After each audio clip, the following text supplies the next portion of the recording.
everyone. Welcome again to the National Restaurant Consultants Helpful Moment, NRC Helpful Moment number 48. Hard to believe, and I'm welcoming in, of course, our dear friend and colleague, Mr. Brian Devine, who's the president of Top Line Management and Cafe Fuel. And today our very, very special guest is Mr. Charles Dorn, live from Rye, New York. And we're delighted to have you here today, Charles. Charles is an expert and considered one of the foremost experts across the country in club management. He's spent over 40 years in managing clubs and is a consultant with the Dorn Group in Rye, New York, and he has clients all over the U.S. as well. Charles, welcome. Thank you for having me. Nice to be here. We're glad to have you. So certainly we all understand what's going on in the restaurant world as far as trying to get restaurants reopened with the COVID-19.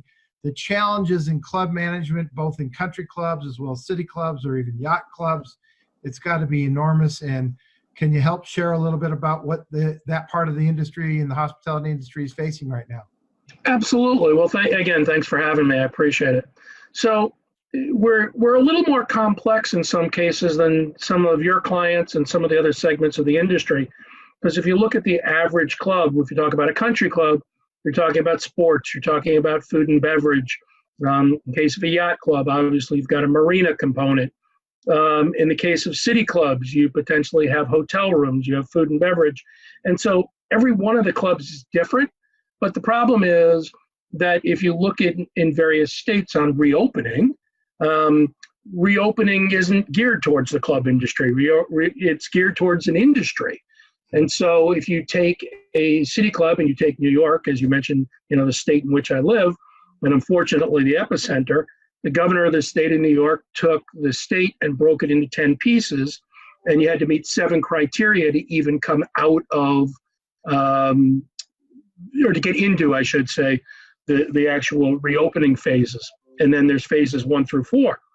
And you complicate it by the fact that he has recently declared certain activities as recreational leisure, and that supersedes all that. So in the case of golf, for example, up until about 3 weeks ago or 4 weeks ago, no one in the state was allowed to play golf. And then we started to be able to play golf, but no carts. But then again, to complicate the issue, if your golf course was owned by a municipality of any sort, they don't fall under the same rules because they're governmentally run, not business-wise, not businesses. And so as a result, they were able to use carts, which confused the heck out of every private club member who drove down the road and saw a golf cart and then went running to their manager and their board and said, "We can use carts." I'm like, "No, you can't." Because aside from my own clients, I happen to be president of the New York State Club Association. So every time there's been a change in the rules, we put out a notice, we put out some information, and then the phone starts ringing. So the golf thing was confused profusely. And then last weekend, actually, last Saturday at noon, and this is the way it works, probably no different than any state you work in, Saturday at noon, the regulations came out, and we had been tipped off Saturday morning, our attorneys have been tipped off Saturday morning, that there were going to be some changes, so they were ready. We were certainly ready for us to be able to use golf carts and things like that. For some reason, the governor decided it was okay, or the governor's office decided it was okay that we could open up locker rooms, but we can't open bathrooms on golf courses.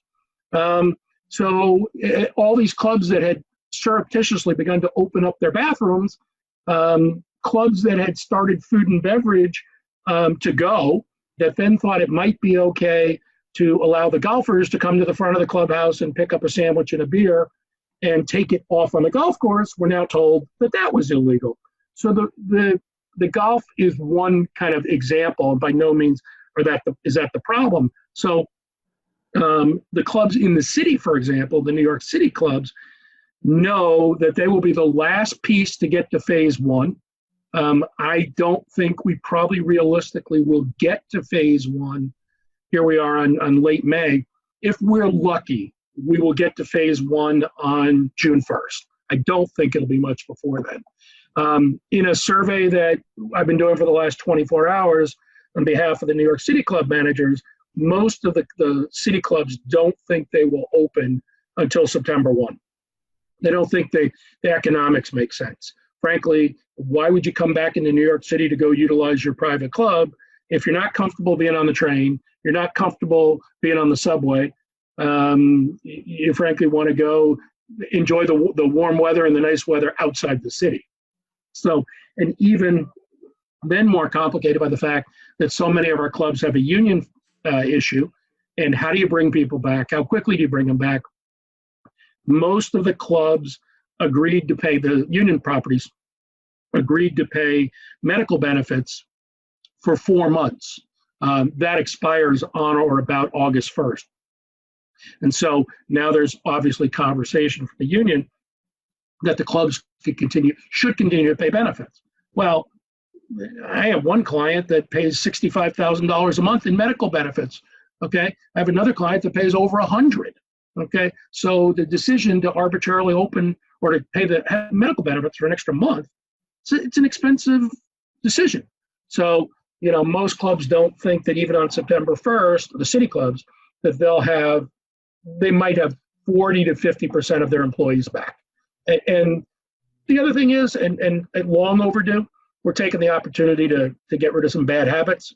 We're getting rid of, you know, try to run it more business-like than we ever have before, which is something I know that, Dick, you've been preaching forever as a consultant, but it's the reality. You know, the clubs that offer a tremendous amount of free food and beverage, you know, this is the time to make it disappear. You know, $100,000 in free food and beverage over the course of the year, that's a big expense that you don't really need right now. So that was a very long-winded answer. Well, real quick question. Are the clubs still collecting dues for the most part, or are they prorating, or is it a combination? No, they're not prorating at all, because if you think about it, almost across the board, across the country, there are most clubs that say, you know, we've been closed, depending on where you're in the country. There are some clubs that have been closed a very short amount of time and were open maybe for to-go food and beverage.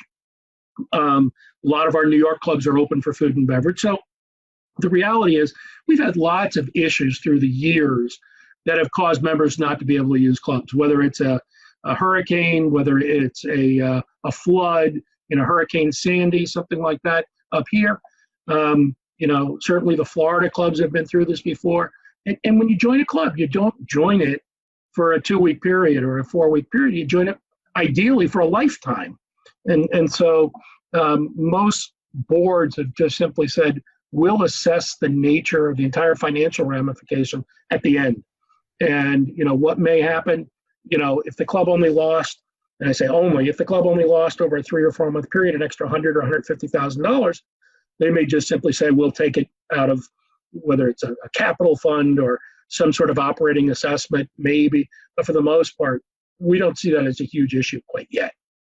I'm certain there are following protocols as the standard of care for the employees, for the staff, for the guests, for the members.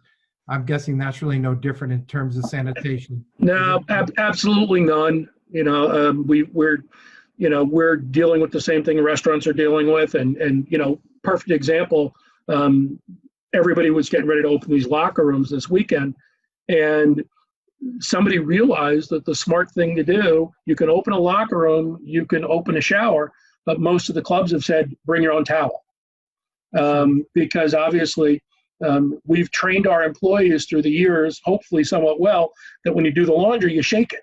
And the CDC says, don't shake the laundry, because obviously if you've got the virus on a towel or the virus on a tablecloth, you're now going to spread it 10 feet or whatever the distance may be.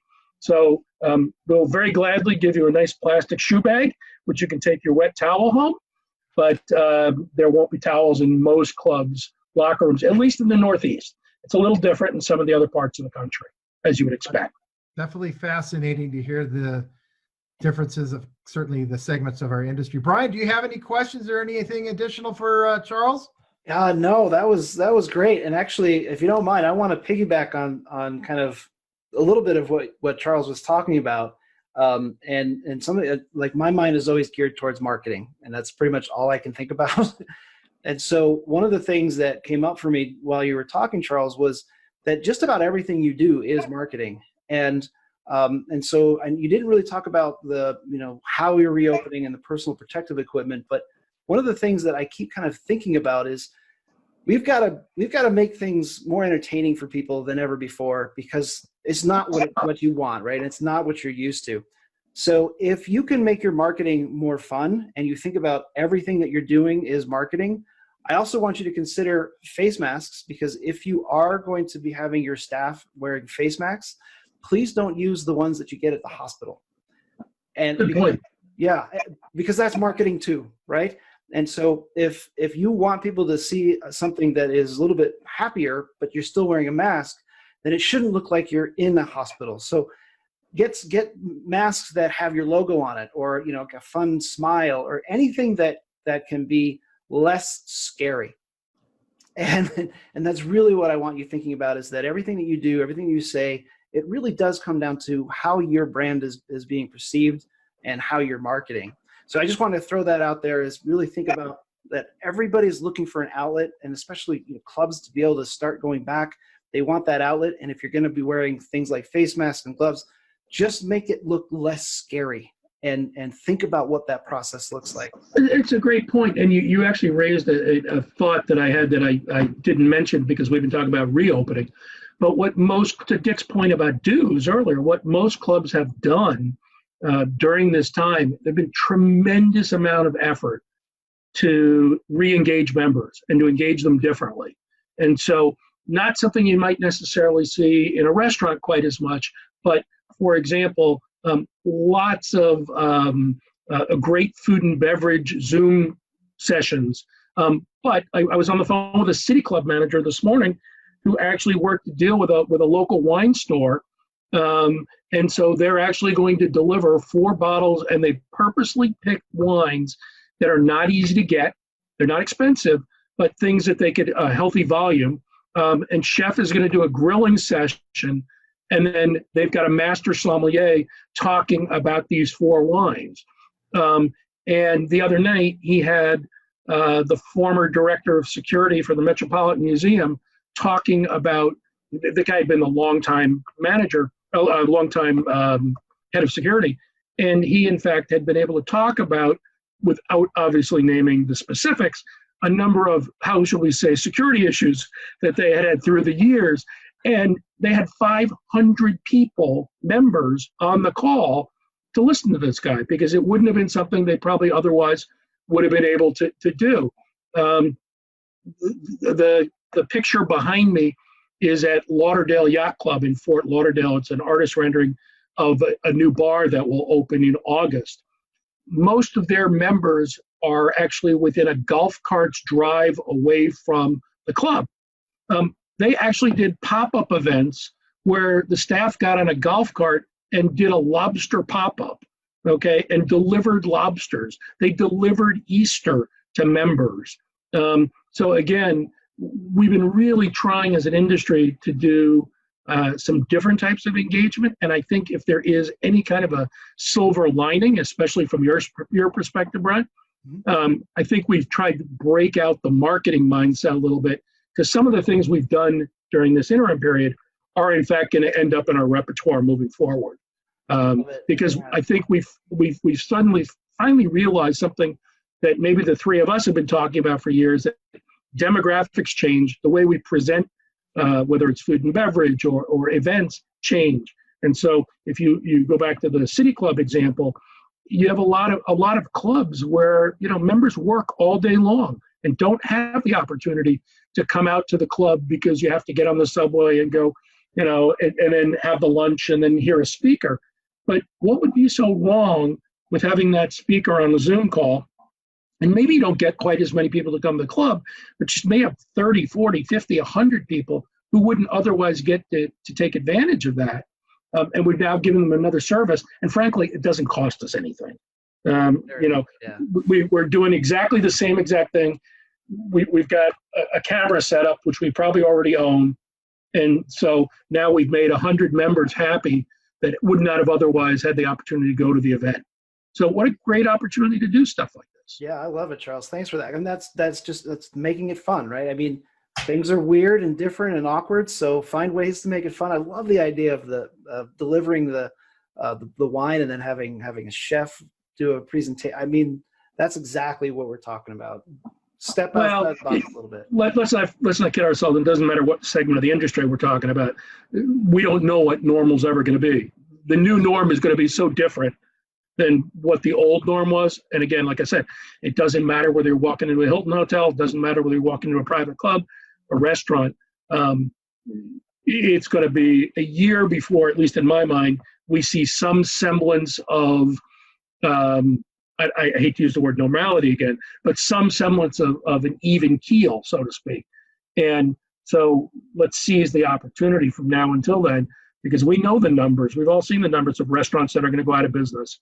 And it's a lot of people that are going to be unemployed. So whatever we can do to get them back to work. And if it means keeping somebody on the payroll that delivers wine, or somebody that keep them on the payroll and they deliver an Easter basket that wouldn't otherwise be employed, great, go for it. Do something different. Yeah. Excellent. That's awesome. You know, we are the food service and hospitality industry, which of course includes the clubs. Club management is a big part of hospitality. We are the industry of happy. I want to remember and remind everybody we are the industry of creating happiness. So Charles Dorn, can't thank you enough, as always, to see you.